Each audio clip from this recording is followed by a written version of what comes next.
আসসালামু আলাইকুম, সবাই কেমন আছেন? আশা করি সকলে অনেক ভালো আছেন। দেখেন, আমি এখানে একটা ট্রেড নিছি। ট্রেডটা খুব ডিপলি প্রফিট। আমরা যেখানে নিছি তার অনেকটা উপরে গিয়ে ক্লোজিং দিয়েছে। আসলে কেন ট্রেডটা নিলাম, ট্রেডটা লজিকটা দেখেন, খুব সহজে বোঝাবো।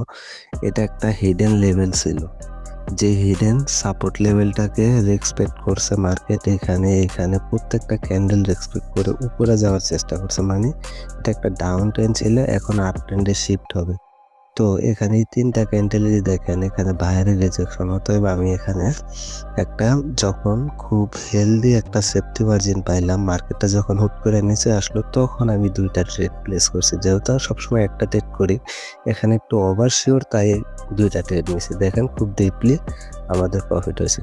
তাই মার্কেটে বলবো সবসময় বুঝে শুনে ঠান্ডা মাথায় ট্রেড করুন, ইনশাল্লাহ প্রফিট আসবে। খুব ছোট ছোট অ্যামাউন্টে ট্রেড করবেন। ধন্যবাদ সবাইকে। আসসালামু আলাইকুম।